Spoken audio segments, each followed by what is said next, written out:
What up, what up? Welcome to Mr. Brown's class where there's no whining and no complaining. Today we're on reducing fractions part 2. Alright, so we've reduced fractions, but sometimes when they're larger fractions, okay, it takes a long time to reduce. One way that we can use it is by prime factorization. Alright, so we're going to prime factor 420. Okay, so 42 and 10. All right, 6, 7, 2, and 3. These are all prime numbers. 2 and 5. Okay, so 420 would be 2 times 2 times 3 times 5 times 7. Okay, let's do 1050.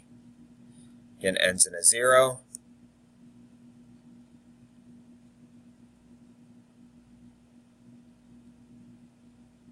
Ends in a 5. So that would be 21. Alright, so we have prime numbers. Right, list them up here.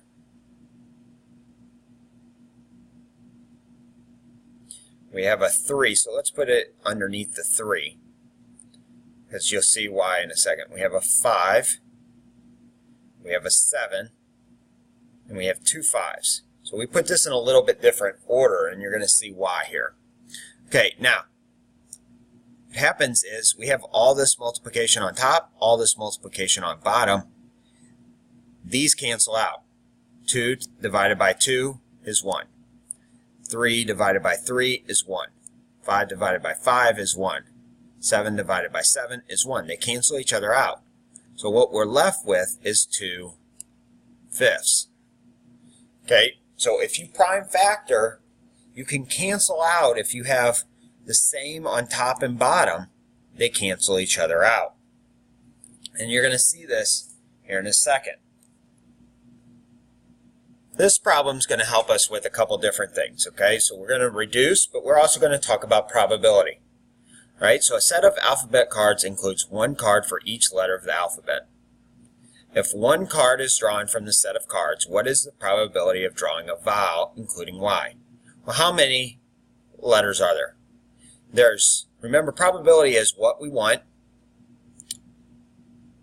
favorable, okay, what we want to happen, over total outcomes. Alright, so we have 26 letters in the alphabet. Alright, now, how many vowels do we have? Alright, we have A, I, E, O, U, and they said include Y. So we have 6 vowels. Now we always reduce. So 6 is 2 times 3 in prime numbers. 26 is 2 and 13. So 2 can be canceled out, and our answer would be 3/13. Okay? So remember, probability is favorable over total. Now, one way to solve this problem would be to do this. 9 times 2 is 18. 16 times 3 is 48. Now we have to worry about reducing. So what would go into both of these? 2. So 9 24ths. We'll go both into that. 3 8ths. Okay? Now, I don't like to do this way. Right? There's too many chances to make a mistake. So what I like to do is reduce before we multiply. Okay, so 3 goes into 9, right? So we can reduce here. Right? 3 goes into 3 one time. 9 divided by 3 is 3. Right? 2 goes into 16 how many times? 8 times. So 16 divided by 2 is 8. 2 divided by 2 is 1.